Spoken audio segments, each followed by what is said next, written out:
Hi, welcome back. അപ്പോൾ ഇന്നത്തെ video എന്താണെന്ന് വെച്ചാൽ എൻ്റെ ഒരു ബി.ഫാം ജേണി, അതായത് ഞാൻ എങ്ങനെയാണ് ബി.ഫാം കോഴ്സിലേക്ക് എത്തിപ്പെട്ടത്, അതുപോലെ ഇപ്പോൾ എൻ്റെ ബി.ഫാം എങ്ങനെ പോകുന്നു, ആ ഒരു ജേണിയെക്കുറിച്ചാണ് ഇന്നത്തെ വീഡിയോ. അപ്പോൾ ഞാൻ ബി.ഫാം പറയുമ്പോൾ ഇപ്പോൾ എൻ്റെ ബി.ഫാമിൻ്റെ അവസ്ഥ പറയുമ്പോൾ ഞാനൊരു നടുക്കടലിൽ പെട്ടൊരവസ്ഥയാണ്. അവിടെ ഇങ്ങനെ മുങ്ങിത്തായിക്കൊണ്ടിരിക്കുക. അതായത് എനിക്കിങ്ങനെ നോക്കിയിട്ട് എനിക്ക് കര കാണാൻ പറ്റുന്നില്ല. അതായത് കരയ്ക്ക് കടക്കണമെന്നുണ്ടെങ്കിൽ ഒന്നെങ്കിൽ നീന്തി രക്ഷപ്പെടും, പക്ഷെ നീന്താൻ പറ്റുന്നില്ല. അപ്പോൾ ഞാൻ ചെയ്യുന്നു ഏതെങ്കിലുമൊക്കെ കപ്പലോ ബോട്ടോ വരോ രക്ഷിക്കാൻ വരുമോ എന്ന് നോക്കിക്കൊണ്ടിരിക്കുന്ന ഒരു അവസ്ഥയിലാണ് ഞാൻ. അപ്പം എനിക്ക് കര കാണുന്നുണ്ടെങ്കിൽ ഏതെങ്കിലും ബോട്ടൊക്കെ വരും. അപ്പോൾ ആ ഒരു ബോട്ട് എന്ന് പറയുന്നത് എൻ്റെ എക്സാമാണ്. അപ്പം ഞാൻ ഇപ്പോൾ എക്സാം എഴുതി വെച്ചിട്ടുണ്ട്. പാസ്സായ ഞാൻ എനിക്ക് ഓക്കെ ഒരു കപ്പൽ കിട്ടി ഞാൻ കരയിലോട്ട് അടുത്തുകൊണ്ടിരിക്കുന്നു. ഓക്കെ, ഇപ്പം ഞാൻ എൻ്റെ അവസ്ഥ ഞാൻ നടുക്കടയിൽ മുങ്ങിക്കൊണ്ടിരിക്കുന്ന ഒരു അവസ്ഥയാണ് എൻ്റേത്. അപ്പോൾ ഇതാണ് ഇപ്പോൾ എൻ്റെ ഒരു ബി.ഫാമിൻ്റെ അവസ്ഥ എന്ന് പറഞ്ഞു. ഓക്കെ, ഇനി എൻ്റെ ജേണി എന്ന് പറയുമ്പോൾ ഐ തിങ്ക് 2021 ഞാൻ +2 കഴിഞ്ഞത്. അതായത് 2021 ഞാൻ +2 കഴിഞ്ഞു. +2 കഴിഞ്ഞ് പിന്നെ എന്തെടുക്കുന്ന എൻ്റെ വീട്ടുകാരെ നിർബന്ധപ്രകാരം ഞാൻ ചെയ്തു ബി.ഫാം കോഴ്സ് എടുക്കാൻ വിചാരിച്ചു. അങ്ങനെ ബി.ഫാമിനെ കുറിച്ച്, അതായത് ഞാൻ എൻ്റെ വീട് മലപ്പുറത്താണ്. അപ്പോൾ നമ്മൾ മലപ്പുറത്തുള്ള എല്ലാ കോളേജിലും അന്വേഷിച്ചു. അപ്പോൾ കുറേ കോളേജിൽ ഡൊണേഷൻ വേണം. അപ്പോൾ ഡൊണേഷനുള്ള ക്യാഷൊന്നും നമ്മതിലില്ല. പിന്നെ അതുപോലെ കുറേ കോളേജിൽ എന്താ പറയുക, അഡ്മിഷൻ ഉണ്ട്, പക്ഷേ കുറച്ച് ടൈം എടുക്കും. അതായത് 100 സീറ്റിലേക്ക് 300 പിള്ളേർ വന്നിട്ടുണ്ട്. അപ്പോൾ അതിന് ഷോർട്ട് ഔട്ട് ചെയ്ത് 60 പിള്ളേരെ സെലക്ട് ചെയ്യുള്ളൂ. അപ്പോൾ ആ 60 പിള്ളേർ എന്തായാലും എനിക്ക് കിട്ടാൻ പോകണില്ല എന്നുകൊണ്ട് നമ്മളിങ്ങനെ ഗൂഗിളിൽ തപ്പിയിട്ടും പത്രത്തിൽ പരസ്യം വരുമ്പോൾ നമ്മളിങ്ങനെ കുറേ കോളൊക്കെ ചെയ്യാൻ തുടങ്ങി. അവസാനം നമുക്ക് പത്രത്തിൽ നമ്മൾ പരസ്യം കണ്ടു. അതായത് എറണാകുളത്ത് പെരുമ്പാലൊരു കോളേജുണ്ട്. അപ്പോൾ നമ്മൾ അങ്ങോട്ട് വിളിച്ചുകൊണ്ട് ചോദിച്ചു ബി.ഫാമിന് അഡ്മിഷൻ ഉണ്ടോ, നമ്മളിങ്ങനെ +2 കഴിഞ്ഞിരിക്കുകയെന്ന് പറഞ്ഞു. അപ്പം അവർ പറഞ്ഞു ഓക്കെ ബി.ഫാമിന് അഡ്മിഷൻ ഉണ്ട്, ഒരു കുറച്ച് സീറ്റേ ഉള്ളൂ, ഒരു 10 സീറ്റുള്ളൂ, നിങ്ങൾ എത്രയും പെട്ടെന്ന് വന്നാൽ നിങ്ങൾക്ക് ഇവിടെ അഡ്മിഷൻ കിട്ടുമെന്ന് പറഞ്ഞു. ഫീസ് ചോദിച്ചപ്പോൾ ഓക്കെ നമ്മൾ അന്വേഷിച്ച, അതായത് നമ്മളെല്ലാ ജില്ലയിലും, അതായത് കാസർഗോഡ് ടു തിരുവനന്തപുരമുള്ള എല്ലാ ജില്ലയിലും നോക്കിയിരുന്നു. അപ്പോൾ നമ്മൾ നോക്കിയപ്പം ഈ കോളേജിൽ അന്വേഷിച്ചിൽ ഏറ്റവും കുറഞ്ഞ ഫീസ് നമുക്ക് തോന്നിയത് ഇവിടെയാണ്. കാരണം ഇവിടെ ഫീസ് കുറയുമ്പോൾ ഇത് 2019 സ്റ്റാർട്ട് ചെയ്ത കോളേജാണ്. അപ്പോൾ ഏകദേശം തുടങ്ങിയിട്ട് 2 വർഷമായിട്ടുണ്ടായിരുന്നു. അപ്പോൾ അതിൻ്റെ ഇതിൽ തന്നെ ഫീസ് കുറവായിരുന്നു, ഡൊണേഷൻ ഒന്നും ഉണ്ടായിരുന്നില്ല. അപ്പോൾ അങ്ങനെ നമ്മൾ എത്തിയത് ഓക്കെ ഞങ്ങൾ വരാമെന്ന് പറഞ്ഞു. ഞങ്ങൾ കുറേ കോളേജ് അപ്പോൾ വിളിച്ച് വെച്ചിട്ടുണ്ടായിരുന്നു. അപ്പോൾ അവർ പറഞ്ഞു ഓക്കെ ഞങ്ങൾ സീറ്റ് ഉണ്ടെന്നുണ്ടെങ്കിൽ ഞങ്ങൾ നിങ്ങളെ കോൺടാക്റ്റ് ചെയ്യുമെന്ന് പറഞ്ഞു വെച്ച കുറേ കോളേജ് ഉണ്ട്. അതുപോലെ ഏജൻസീസിനൊക്കെ നമ്പർ കൊടുത്തിരുന്നു. അങ്ങനെ നമ്മൾ ചെയ്തു. ഒരു ദിവസം രാവിലെ മലപ്പുറത്ത് നിന്ന് ഇറങ്ങി നമ്മൾ ചെയ്തു നേരെ ഇവിടേക്ക് വന്നു. അങ്ങോട്ട് എറണാകുളം വന്നു. എറണാകുളം വന്നിട്ട് നമ്മൾ ഇവിടെ കോളേജ് വന്ന് അഡ്മിഷൻ എടുത്തു. നമ്മളൊരു അഡ്മിഷനൊക്കെ കൊടുക്കുമ്പോൾ നമ്മളൊരു 28,000-30,000 റുപ്യ നമ്മളിവിടെ കൊടുക്കണം. ഫീസിൻ്റെ കുറച്ച് ഭാഗമായിട്ട് നമ്മൾ കൊടുത്തു. അങ്ങനെ കൊടുത്തു. നമ്മുടെ സർട്ടിഫിക്കറ്റ്, അതായത് SSLC +2 അതുപോലെ നമ്മളെല്ലാ രേഖകളും ഇവിടെ കൊടുത്തു. നമ്മൾ തിരിച്ച് വീട്ടിലെത്തി 2-3 ദിവസം കഴിഞ്ഞപ്പോൾ നമുക്ക് മലപ്പുറം ജില്ലയിൽ തന്നെ ഒരു കോളേജിൽ നിന്ന് വിളിച്ചു ഓക്കെ നിങ്ങൾ വരികയെന്നുണ്ടെങ്കിൽ നിങ്ങൾക്ക് അഡ്മിഷൻ എടുക്കാവുന്നതാണ് എന്ന് പറഞ്ഞു. പക്ഷെ നമുക്കൊന്നും ചെയ്യാൻ പറ്റില്ല, കാരണം ഇവിടെ പൈസ കൊടുത്തു, ഈ പൈസ റീഫണ്ട് ചെയ്യൂല. അതുപോലെ നമ്മൾ സർട്ടിഫിക്കറ്റ് കൊടുത്തു, സർട്ടിഫിക്കറ്റും തിരിച്ച് കിട്ടൂല. അപ്പോൾ നമ്മൾ വിചാരിച്ചു ഓക്കെ ഇനിയിപ്പോൾ എന്തായാലും അഡ്മിഷൻ എടുത്തില്ലേ അവിടെ തന്നെ ഉറപ്പിക്കാൻ വെച്ചു. അങ്ങനെ 2021 ഡിസംബർ 15 നമ്മൾ കോളേജ് സ്റ്റാർട്ട് ചെയ്തു. അങ്ങനെ നമ്മൾ ബി.ഫാം കോഴ്സിലേക്ക് ഫസ്റ്റ് ചുവട് നമ്മൾ വെച്ചു. ഓക്കെ, അങ്ങനെ നമ്മൾ ബി.ഫാം കോഴ്സിലെത്തി. അന്ന് എനിക്ക് ബി.ഫാമിനെ കുറിച്ച് ABCD ഒന്നും അറിയില്ല. എന്താണ് ബി.ഫാം കോഴ്സ് എനിക്കറിയുന്നത് ഓക്കെ ഇതൊരു മെഡിക്കൽ ഫീൽഡാണ്, നമുക്ക് ജോലി കഴിഞ്ഞത്തെ മെഡിക്കൽ സ്റ്റോർ ഇടാം, അതുപോലെ ഇതൊക്കെ പോകും. ഈ ഒരു കാര്യങ്ങൾ മാത്രമേ ഉള്ളൂ. ഇത് കോഴ്സ് ഏനെ പഠിക്കണമെന്നില്ല, എന്തൊക്കെ അവസ്ഥ, എക്സാം ഏനെ ഒന്നും അറിയില്ല. A to Z കാര്യങ്ങളൊന്നും അറിയാതെ തന്നെ ബി.ഫാം കോഴ്സിൽ വരുന്നു. അങ്ങനെ നമ്മൾ വന്നു. നമുക്ക് 2021 ഡിസംബറിൽ ക്ലാസ് സ്റ്റാർട്ട് ചെയ്തു. പക്ഷേ ഫസ്റ്റ് തുടക്കത്തിൽ നമുക്ക് ക്ലാസ് ഉണ്ടായിരുന്നില്ല. കുറേ മോട്ടിവേഷൻ ക്ലാസ്സും സ്പീച്ചും കോളേജിനെ കുറിച്ച് പറയലും യോഗ അങ്ങനത്തെ ആയിരുന്നു. അത് നമ്മൾ 2022 ജനുവരി ആയപ്പോഴാണ് നമുക്കൊരു പ്രോപ്പർ ക്ലാസ്സുകൾ സ്റ്റാർട്ട് ചെയ്തു. അങ്ങനെ ക്ലാസ്സുകൾ സ്റ്റാർട്ട് ചെയ്തു. നമുക്ക് ഏകദേശം 8 സമ്മാണുള്ളത്. ഓക്കെ, അങ്ങനെ ക്ലാസ്സുകൾ സ്റ്റാർട്ട് ചെയ്തു. ഫസ്റ്റ് സം ഏകദേശം നമുക്ക് 9 മാസത്തോളം എടുത്തു. കാരണം നമ്മൾ കയറിയപ്പോൾ കൊറോണയുടെ സമയമായിരുന്നു. അപ്പോൾ ഈ കൊറോണ സമയപ്പോൾ തന്നെ കോളേജിലുള്ള കുറച്ച് പിള്ളേർക്ക് കൊറോണ പിടിച്ചു. നമുക്ക് കോളേജ് 1 മാസത്തോളം പൂട്ടേണ്ടിയൊക്കെ വന്നു. അതുപോലെ തന്നെ നമ്മൾ യൂണിവേഴ്സിറ്റി ആകുമ്പോൾ കുഹാസ് യൂണിവേഴ്സിറ്റിയാണ്. അപ്പോൾ അവിടെ എക്സാം വരാൻ കുറച്ച് ലാഗായി. അങ്ങനെ ഫസ്റ്റ് ഇയർ 6 മാസം, അതായത് 5 മാസം കൊണ്ട് കംപ്ലീറ്റ് ചെയ്യണം. ഫസ്റ്റ് ഇയർ നമ്മൾ 9 മാസം കൊണ്ട് കംപ്ലീറ്റ് ചെയ്തു. അതായത് ഒരു ഇയർ നമുക്ക് അവിടെ ഓൾറെഡി നഷ്ടപ്പെട്ടു. അങ്ങനെ 9 മാസം കഴിഞ്ഞ് 10ാം മാസം നമുക്ക് ഫസ്റ്റ് സെം, അതായത് ഒരു ഇയറിൽ 2 എക്സാമാണ്. ഫസ്റ്റ് സെം സെക്കൻഡ് സെം ആകുമ്പോൾ 2 സെമ്മായിട്ട്.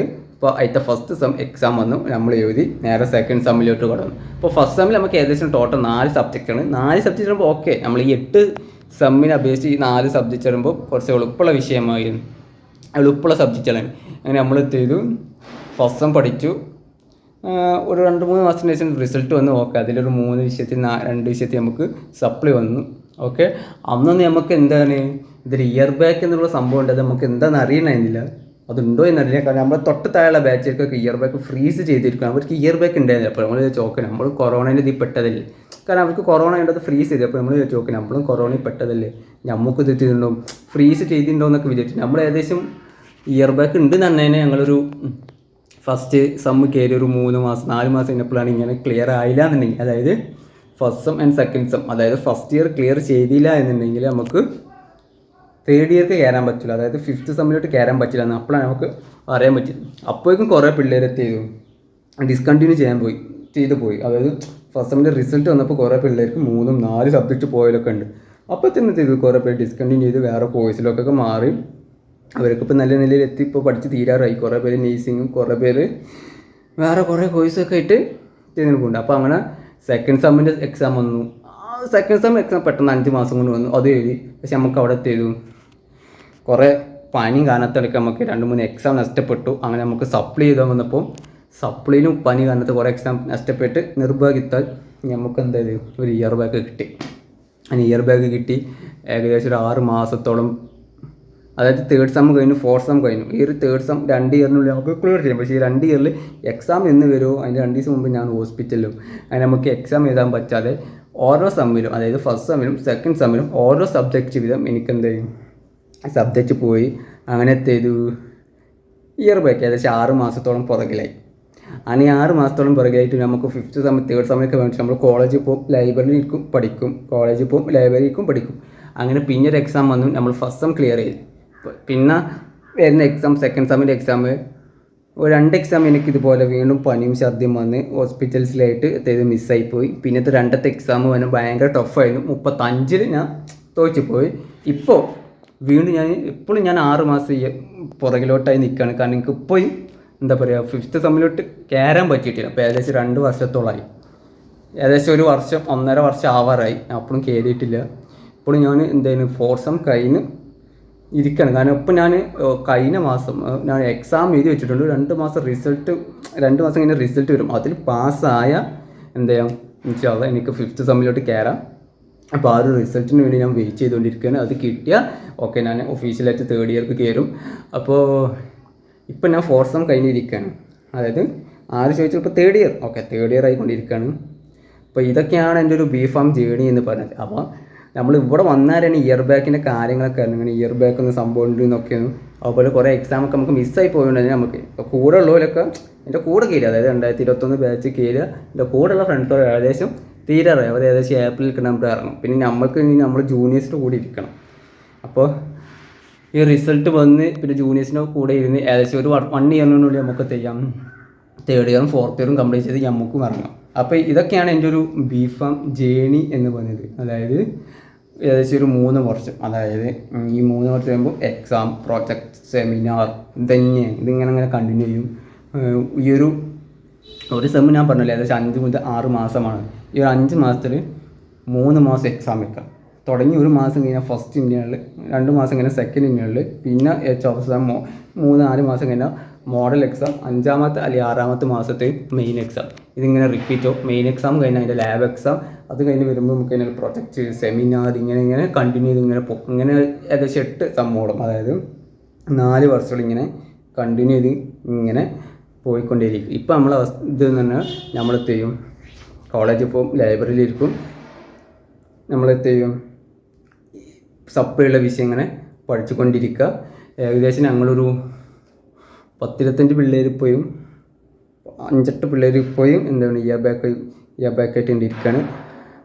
ഏകദേശം 2 മാസം ഇങ്ങനെ റിസൾട്ട് വന്ന് കയറി നമ്മൾ തേർഡ് സെമ്മിൽ കയറും. അപ്പോൾ ഇതാണ് എൻ്റെ ഒരു ബി.ഫാം ജേണി. അതായത് 2021 മുതൽ ഇപ്പോൾ വരെയുള്ള എൻ്റെ ബി.ഫാം ജേണി എന്ന് പറയുന്നത് ഇതാണ്. അപ്പം ഇതാണ് എൻ്റെ ബി.ഫാം ജേണി. അപ്പോൾ ഇനി അങ്ങോട്ട് കയറാൻ പോകുന്ന പിള്ളേർക്ക് അറിയില്ല എന്താണ് ബി.ഫാം കോഴ്സ്. ബി.ഫാം കോഴ്സ് എന്ന് പറയുമ്പോൾ മെഡിക്കൽ. അപ്പോൾ ബി.ഫാം കോഴ്സ് എന്ന് പറയുമ്പോൾ കെമിസ്ട്രി ഏറ്റവും നല്ല അറിയുന്ന പിള്ളേർ ബി.ഫാം കോഴ്സ് സെലക്ട് ചെയ്യുക. കാരണം ഏറ്റവും ഇതിൻ്റെ ബേസ് ആയിട്ടുള്ള കാര്യങ്ങൾ മെയിൻ സബ്ജക്റ്റ് എന്ന് പറയുന്നത് എന്താണ് കെമിസ്ട്രി. അപ്പം കെമിസ്ട്രി നല്ല അറിയുന്ന പിള്ളേർക്ക് എത്തിയാൽ ബി.ഫാം ഭയങ്കര ഈസി ആയിരിക്കും. അപ്പോൾ ഇനി ബി.ഫാം എടുക്കാൻ ആഗ്രഹിക്കുന്ന പിള്ളേരുണ്ടെന്നുണ്ടെങ്കിൽ അവർ ചെയ്യാം കെമിസ്ട്രി നല്ലോണം അറിയുന്ന പിള്ളേരാണെങ്കിൽ ചെയ്യാം ബി.ഫാം എടുക്കാം. അതുപോലെ ഇയർ ബാക്ക് എന്ന സംഭവമുണ്ട്. അപ്പം എന്താ ചെയ്യുക, എടുത്ത് പഠിക്കുന്നവർ ചെയ്യാം മാക്സിമം നല്ല രീതിയിൽ പഠിക്കുക, കാരണം ഇയർ ബാക്ക് കിട്ടാതിരിക്കുക. അപ്പോൾ ഇപ്പം ഞാൻ ആലോചിക്കുന്നത് എന്തായാലും ഞാൻ ഈ നടുക്കടയിൽ പെട്ടു മുങ്ങി താന്നു കൊണ്ടിരിക്കുകയാണ്. അപ്പോൾ ഏതെങ്കിലും നീന്തിയിട്ടാണെങ്കിലും, അതായത് ബോട്ട് കിട്ടിയില്ല എന്നുണ്ടെങ്കിൽ ആ കര കാണുന്നത് വരെ ഏതെങ്കിലും ഒരു അറ്റത്തേക്ക് നീന്തിയിട്ടാണെന്നുണ്ടെങ്കിലും ഞാൻ കര കാണുമെന്നുള്ള ദൃഢനിശ്ചയത്തിനപ്പം ഇറങ്ങിയിരിക്കുകയാണ്.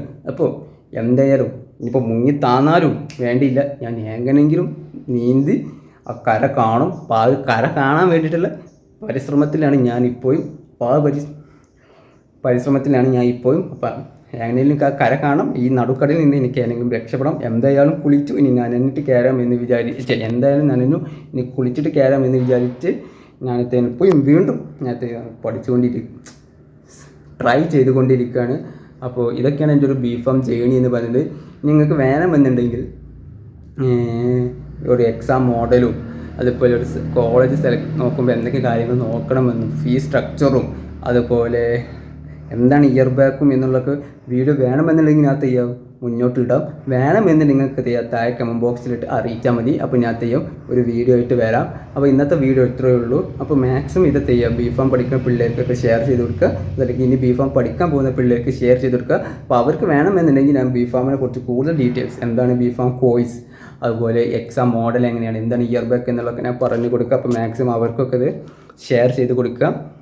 അതുപോലെ വീഡിയോ ഇഷ്ടപ്പെട്ടാൽ ലൈക്ക് ചെയ്യുക, ഷെയർ ചെയ്യുക. അപ്പോൾ നിങ്ങൾ എപ്പോൾ കമൻറ്റ് ബോക്സിൽ അറിയിക്കുക. ചാനൽ സബ്സ്ക്രൈബ് ചെയ്യാത്തവരാണെന്ന് സബ്സ്ക്രൈബ് ചെയ്യുക. അപ്പോൾ അടുത്തൊരു വീഡിയോ ഉടൻ തന്നെ വരും. അതിലേക്കും ബൈ.